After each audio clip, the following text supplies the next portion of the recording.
Hello' বন্ধু বান্ধৱীসকল, সকলো ভালে আছেনে বাৰু? সকলো ভালে থাকক, কুশলে থাকক, সকলো মংগল হওক। আজি এটা মই নতুন ভিডিঅ' বনাবলৈ আৰম্ভ কৰিছোঁ, যা যোগাৰ চলাইছোঁ। আজি ভিডিঅ'টো বনাম মই ঢেকীয়া শাকৰ ওপৰত। এডাল চাওক, এডাল ঢেকীয়া শাক। ঢেকীয়া শাক কোনে কোনে চিনি পায়, কোনে কোনে খাই পাইছে বা কমেণ্টত জনাবচোন। ইয়াক মই কেনেকৈ বনাওঁ, খাওঁ, আজি মই তাৰে এটা ভিডিঅ' আপোনালোকলৈ শ্বেয়াৰ কৰিম। ভিডিঅ'টো যদি ভাল লাগে আপোনালোকে শ্বেয়াৰ কৰিব, কমেণ্ট কৰিব আৰু মোক শাকৰ ওপৰত নতুন নতুন ভিডিঅ' বনাবলৈ উৎসাহ জনাব বুলি আপোনালোকলৈ আশা থাকিলে। আজি এইডাল ঢেকীয়া, এই ঢেকীয়া শাক কেনেকৈ বনাই খাই মই কোমলীয়া ঢেকীয়া এনেকৈ ছিঙি কোমল কোমল ঢেকীয়াকৈ আজি মই ঢেকীয়া শাকৰ ওপৰত ছিঙি কেলৈ দেখুৱাইছোঁ। ভিডিঅ'টো জংঘলত ঢেকীয়া ছিঙি দেখুৱাৰ কাৰণ এইটোৱে হ'ল, বহুতে ঢেকীয়া শাক চিনি নাপায় আৰু বজাৰত পায়। বজাৰত পোৱাসকলে ঢেকীয়া শাক খাই কেনেকুৱা পাব বুলি ভাবি জনাবচোন। আমাৰ ইয়াৰ ফ্ৰেছ ঢেকীয়া, সেই ঢেকীয়া শাক এইখিনি খাবলৈ সোৱাদ।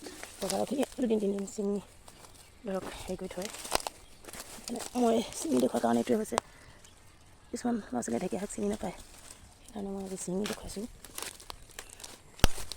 চিঙিতে ঢেকীয়া শাক এইকেইডাল ভালকৈ ধুই আমাৰ ৰ'দত লেলাই আজি বনাবলৈ যা যোগাৰ চলাই আছোঁ। কোমল কোমল ঢেকীয়াকেইডাল চিঙিও ভাল লাগিছে। দেখিলে কোনকেইডাল হ'ল, কিমান পালোঁ দেখিলে, মুঠা হৈ গ'ল। আৰু চিঙিখিনি ভালকৈ ধুই কেনেকৈ ভাজে মই দেখুৱাম ভিডিঅ'টোত। আবুলি আছোঁ কাৰণে অকণ ফপনি ধৰা লিখা লাগি আছে।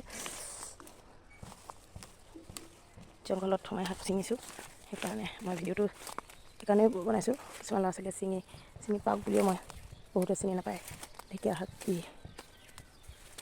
এনেকৈ দীঘল দীঘল হৈ থাকে, কিছুমান চাপৰ হৈ থাকে, এইটা দীঘল হৈছিলে। এয়া দেখিছে, আনিলোঁ এনেকৈ ফ্ৰেছ ঢেকীয়া। আনি মই ভালকৈ ধুলোঁ, ধুই এয়া মই ভিডিঅ'টো বনাম বুলিয়ে ধুই লেলাই থৈছিলোঁ। এয়া লেলাই এতিয়া মই ভাজিম। ইয়াক কেনেকৈ ভাজে কাটি মই দেখুৱাই ভাজি আছোঁ। এয়া কেৰাহী পাতিলোঁ, কাটি মই এয়া তেল দিওঁ। মই মিঠাতেল নাখাওঁ, মই আগৰ ভিডিঅ'টোত কৈছোঁ। মই এয়া ৰেচপেন অইল, ৰঙা চাউলৰ পৰা এইটো তেলটো খাবলৈও বহুত ভাল, লাইট। ইমানখিনি দিলোঁ তেল, দিলোঁ। এয়া পিঁয়াজ আৰু জলকীয়া কাটি থৈছোঁ, ইয়াত আলু গুটি কাটি থৈছোঁ। তাৰপৰা ঢেকীয়াখিনি কাটি লৈছোঁ, দেখুৱাওকচোন। ঢেকীয়া এয়া কাটি লৈছোঁ, কাটাটো দেখুৱাবলৈ অকণ দিগদাৰ হ'ল, সেইকাৰণে মই এয়া ঢেকীয়া ডাল ডাল কৰি লৈছোঁ। এয়া মিহি কৰি খাবলৈও শুকান ভাজি বেয়া লাগে, সেইকাৰণে এনেকৈ মই ছিঙি ল'লোঁ টুকুৰা টুকুৰকৈ। ভিডিঅ'টো ধৰিবলৈ সকলোৱে কৰিবলৈ দিগদাৰ হয় কাৰণে মই গোটেইখিনি সম্পূৰ্ণকৈ কটাটো দেখুৱাব নোৱাৰিলোঁ। ভিডিঅ'টো এনেকৈ বনাইছোঁ, খাই চাবচোন আপোনালোকে এনেকৈ বনাই। এয়া চব পিঁয়াজখিনি দি দিছোঁ, দি দিলোঁ।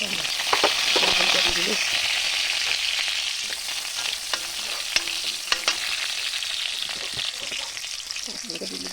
পিঁয়াজখিনি ৰঙা হ'ল, ৰঙা হোৱাৰ পাছত মই ইয়াৰ বুটখিনি দি দিম।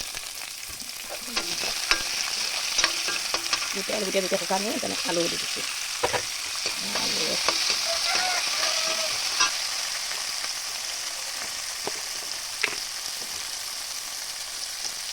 আলু দি দিছোঁ।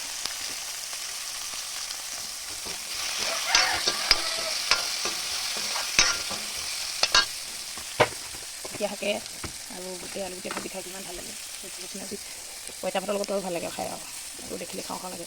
আৰু ইয়াৰ উপকাৰো হয় খালে মানে। আমাৰ এতিয়া নিমখ দি দিছোঁ, শুকান ভাজি বেছি নিদিব।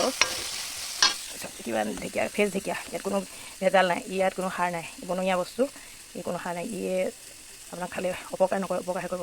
ঢেকীয়া খালে বিষ হয় বুলি কয়, কিন্তু বহাগ মাহত যদি ঢেকীয়া খাই থৈ দিয়ে, তেতিয়া আপুনি প্ৰত্যেক মাহতে খাব পাৰিব। কিন্তু ঢেকীয়া খালে কোনো বিষৰ হেৰি হয় বুলি মই নাজানো। খালে মানে ইয়াৰ ভিতৰত পায়খানা খোলোচা হয় বুলি কয়, খাবলৈও ভাল। এতিয়া আলুখিনি হ'ল, ঢেকীয়া দি দিছোঁ। এনেকৈ শুকানকৈ ভাজি খাই চাবচোন এদিন দেই। মই বনাইছোঁ আজি, এতিয়া মই খাম।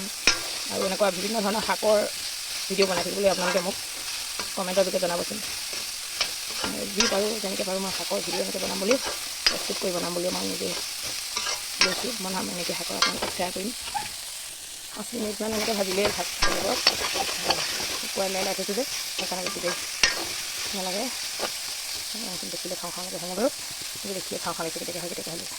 ইমান ভাল পাওঁ খাই, সেইকাৰণে মই খায়ে থাকোঁ। মই মানে বোলে মই অন্য পাচলিতকৈ শাকৰ পাচলিখিনি বেছি খাওঁ, শাকখিনি বেছি খাওঁ। অন্য চব্জিতকৈ শাকৰ চব্জিটো বেছিকৈ খাওঁ। খাই থাকক আৰু অকণমানে পাছত হ'বই আৰু।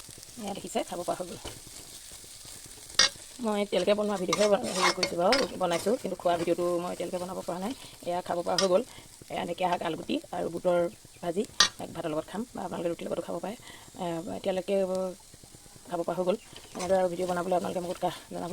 এই ভিডিঅ'টো ইমানতে সামৰিছোঁ। সকলোকে মৰম আৰু শুভকামনা থাকিল। সকলো কুশলে থাকক, মংগলময় হওক। সকলোৱে আশীৰ্বাদ কৰিব মই যাতে আপোনালোকে এনেকুৱা নতুন নতুন শাকৰ ভিডিঅ' বনাই শ্বেয়াৰ কৰিব পাৰোঁ। আৰু ভিডিঅ'টো চাই যাতে লাইক আৰু কমেণ্ট কৰিব, শ্বেয়াৰ কৰিব, আগলৈ ভিডিঅ' বনাবলৈ মোক এনেকৈ উৎসাহ জনাব বুলি ইমানতে মই এই ভিডিঅ'টো ইমানতে সামৰিছোঁ। ধন্যবাদ দেই সকলো।